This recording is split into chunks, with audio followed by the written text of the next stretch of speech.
How I Met My Husband.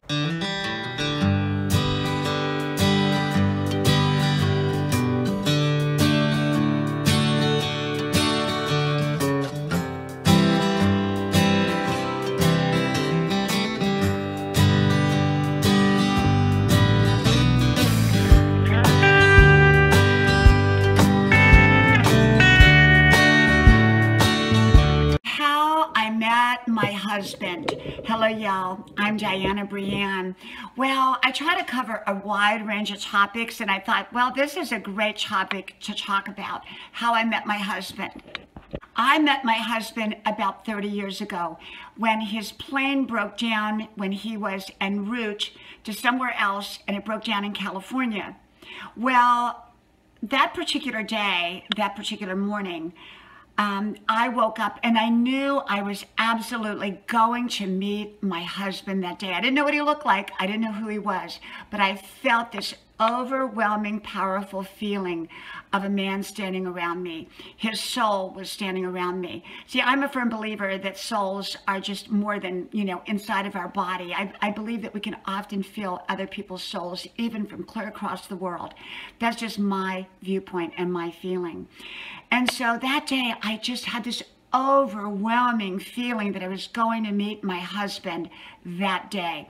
So when I got up, I went to the gym, and I didn't meet a husband there, and I could just feel the presence of this person standing around me. I remember it was called Del Taco, and I ordered some burritos, I think, and there were 3 young, handsome men standing near me, but I knew none of them were it. So by midday, I kind of thought, you know what, I might be a little bit off-center to believe this, and I must just be fooling myself, because I hadn't felt it that way the day before, or anything like that. And I knew when I went into work on a Saturday night, I wasn't going to meet anybody. So I scheduled a date for as soon as I got off work. And I figured I'd leave work early. And I almost didn't go into work that night. I was going to call in sick, which I never, ever did or do. But but then I changed my mind and said, nope, I don't do that. So I'm going to not go. I will go into work. So fortunately, I did go into work, and my life changed forever. And so basically what happened is I went into work, and I was getting ready to leave, and in walks this most handsome man. And I knew right away that that was my husband. We must have only talked for a few minutes, and somehow he got my telephone number, and I went on to my date I had that night. The next morning, he woke me up out of bed at 7 o'clock in the morning, and he said, "Good morning. Do you know that you're going to be my wife?"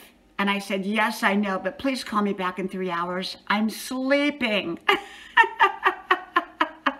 And I was, and he called me back at 3 hours. We talked for like 3 hours, but then I had a date with someone else, the same guy that I had with the night before, but it wasn't anything serious. And so I couldn't get together with him that day. And he said, "Well, I don't know how long I'm going to be here." I said, "Well, if you're still here tomorrow morning, we'll get together and we'll meet and we'll go to the gym. I'll take you to the gym." And so I picked him up because his plane was broken and he was kind of stranded there in a hotel. And I picked him up. We went to the gym. We worked out. He brought me a cup, which I still have today, that had Christmas flowers in it because it was Christmas time, almost Christmas time. And I knew right away. And I mean, we talked, and he said, "I know you're going to be my wife." And I said, "I know that. I just had this feeling that I was going to meet you yesterday or the day before." And we spent the next 3 days together, just going to movies and walking on the beach and things like that. And then he had to leave. He left for clear across the world. And then, this is back before email. We wrote, he called me a few times, but it was very expensive back then. And I remember he called me from Ireland on Christmas morning. How magical is that? And he said, "Someday you and I will come to Ireland, to this spot together." And we did. We did many years later. And he fulfilled his promise. And long story short, we wrote back and forth these long, wonderful letters, which I still have today. And he said then, "I'm coming back." It was like 30 days he had been gone. He said, "I'm coming back, and I'm coming to California to spend 3 weeks with you." And I was panicked. I was like, "Oh my gosh, 3 weeks. I don't want to run it." And need I say, he came back for 3 weeks. He rented a car. We drove everywhere. We drove all over the state, the other states. We had a wonderful, amazing time. And we spent 3 weeks every day together, every single day. And so, you know, if you can spend 3 weeks in a car together, you're right for each other, in my opinion. And so he had to go back to his home across country.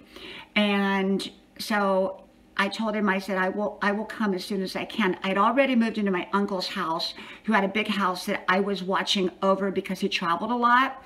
And so all my furniture and everything was in storage. So it was perfect for me. I had to let my job know that I was leaving, but I kind of told them I'm not sure how long I'll be gone. And so I did. I got on that plane, never having been to that town before, only knowing this man from really those 3 weeks and a little bit more than that. And I went. And I was really taking the biggest chance of my life, or one of the biggest chances of my life. And I'm not suggesting anyone do that. I'm just saying this is my journey and my story. And so I stepped off the plane into a town that I'd never been to before and began a new life with this man. And within probably 6 months, we were married, or a little bit more than that, we were married. And that was right around 30 years ago. We've traveled the world. We have 3 beautiful children. Our life has been truly, truly amazing and magical. And some bumps in the road, I'll not deny that. But I have to say, before I met my husband, I was living my best life. I was being all that I could be in every area of my life. I wasn't sitting around going, oh, I want to get married and I'm so hungry for love and all that. No, I believe that love kind of runs away from us when we're hungry and desperate for it. So I was busy building my own best life, being my own best person, whether I was forever single, married, or anything else. I was happy.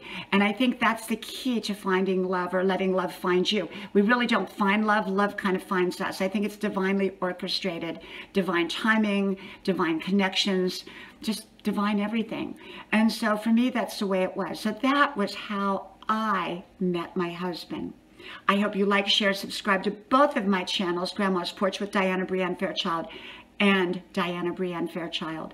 From my house to yours, may God bless you, and I hope to talk to you soon again. So from Grandma's Porch to wherever you're at, I'll talk to you soon. Bye-bye.